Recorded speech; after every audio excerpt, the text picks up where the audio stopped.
people are scared right now. They're scared because congressional Republicans have cut health care to the bone to fund tax breaks for corporations and the ultra-rich. Millions of Americans are now one diagnosis, one broken bone, and one unexpected illness away from financial ruin. More than 20 million people became covered through the advanced premium tax credits. Democrats did that when we passed the Affordable Care Act. We fought to protect those tax credits and extend those tax credits in the Inflation Reduction Act of 2022. But they expire at the end of this year, which means Congress needs to act now to extend them. But so far, Republicans haven't just refused, they've stonewalled our attempts to extend them. And believe me, I would know. They were my amendments. Their big ugly tax scam adds trillions to our debt, kicks millions of Americans off health care coverage by excluding the Affordable Care Act premium tax credit extension, and it makes coverage unaffordable for millions more. People that I represent from North Las Vegas to rural Nevada, people that I'm here to fight for now. A woman named Andrea, whose daughter has schizoaffective disorder. It took 4 years of treatment to stabilize her life. Without affordable health insurance, she couldn't have afforded the consistent care that helps stabilize her, find employment, and return to being a productive and compassionate member of our community. Another named Evan retired with his wife. He tells me that their two greatest concerns are the cost of living and health care, both of which were not on the horizon at the beginning of this year. And Kenneth, who contacted my office after a motorcycle accident. Kenneth is lucky to be alive today, and also lucky he had insurance from the Nevada Exchange.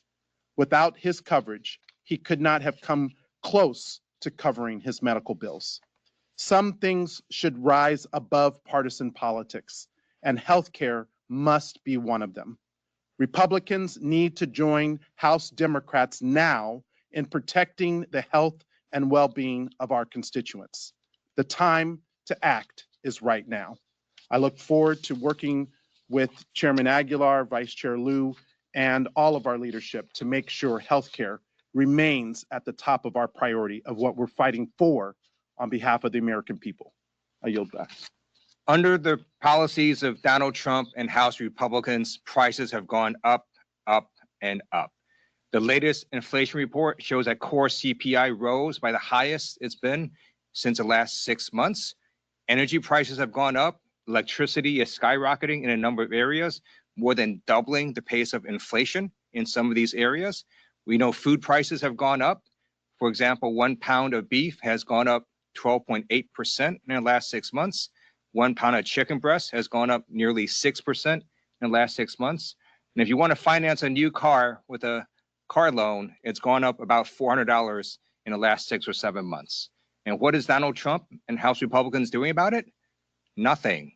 In fact, House Republicans today on the Judiciary Committee are holding a hearing on European laws in Europe that govern what Europeans can say about speech.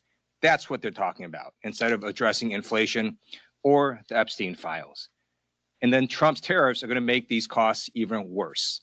We're asking House Republicans and Donald Trump to focus on what the American people want, which is to bring down costs. We know, as Chairman Aguilar said, healthcare costs are going to skyrocket as well because of this big, ugly bill. You're going to have deep cuts to Medicaid, as well as the ACA, and an additional $500 billion to Medicare. We saw today that the Trump administration is trying to rebrand the big, ugly bill. Turns out you cannot rebrand crap, right? You can call it fecal matter, you can call it poo. End of the day, it's still crap. And that's because the big, ugly bill has massive cuts to healthcare, largest in U.S. history. And in exchange, they give really large tax breaks to billionaires and millionaires, including a new yacht tax. Try Rebrand.